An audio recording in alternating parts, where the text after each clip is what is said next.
بسم اللہ الرحمن الرحیم۔ السلام علیکم 5 کلاس عزیز طلباء، امید ہے آپ خیریت سے ہوں گے۔ اللہ تعالی ہم سب کو اپنے حفظ و امان میں رکھے۔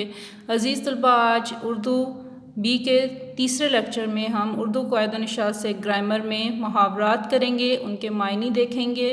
یہ تمام محاورات کے معنی آپ نے اچھی طرح سے یاد کرنے ہیں اور محاورات اسی طرح لکھ کے ان کے معنی زبانی لکھنے ہیں۔ اپنا کاپی کا کام نہایت خوش خط کر کے آپ نے لکھنا ہے۔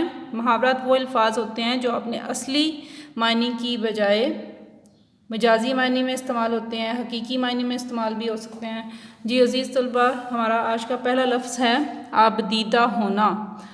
آبدیدہ ہونا، اس سے مراد ہے آپ کا مطلب ہوتا ہے پانی اور دیدہ کا مطلب ہوتا ہے آنکھیں، یعنی آنکھوں میں آنسو آنا۔ اس کا معنی ہے آنکھوں میں آنسو بھر آنا۔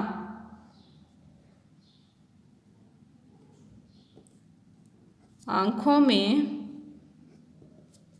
آنسو بھر آنا۔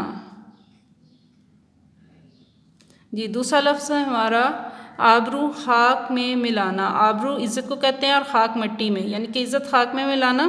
اس کا مطلب ہے عزت ختم کر دینا۔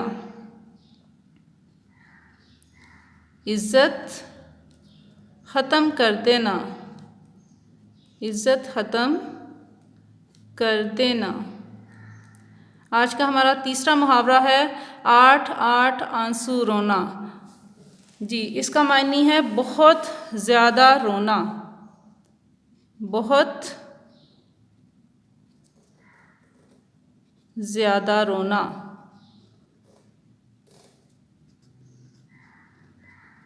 بہت زیادہ رونا۔ جی ہمارا آج کا چوتھا محاورہ ہے اف نہ کہنا، کچھ نہ کہنا۔ اف نہ کہنا، اس کا معنی ہے کچھ نہ کہنا۔ بندہ نہایت تکلیف میں ہو تو وہ اف نہ کہے، صبر کر جائے تو اس وقت کہتے ہیں کہ اف نہ کہنا، اف نہ کرنا، کچھ نہ کہنا۔ جی آج کا ہمارا پانچواں جو محاورہ ہے وہ ہے ان بن ہونا۔ ان بن ہونا سے مراد ہوتا ہے جھگڑا ہو جانا۔ جھگڑا ہونا۔ ان بن ہونا، جھگڑا ہونا۔ آخری محاورہ ہے اوس پڑنا۔ اوس پڑنا سے مراد ہے امید ختم ہو جانا۔ امید ختم ہو جانا۔ امید ختم ہو جانا۔ جی یہ ہمارے محاورے ہیں، ان کے معنی آپ نے یاد کرنے ہیں۔ ان کی ایک دفعہ پھر سے دہرائی کرتے ہیں۔ پہلا لفظ ہے ہمارے پاس آبدیدہ ہونا، آنکھوں میں آنسو بھر آنا۔ دوسرا لفظ ہے آبرو خاک میں ملانا، عزت ختم کر دینا۔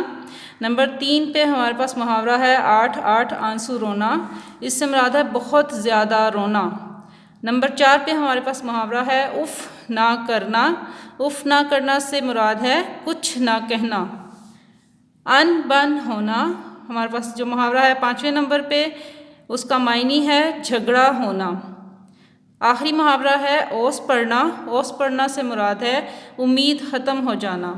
جی عزیز طلباء، یہ تمام محاورے آپ نے یاد کرنے ہیں، ان کے معنی اور مطلب آپ نے سمجھ کے ان کو اپنی کاپی میں خوش خط کر کے لکھنا ہے۔ اپنا بہت خیال رکھے گا۔ اللہ حافظ۔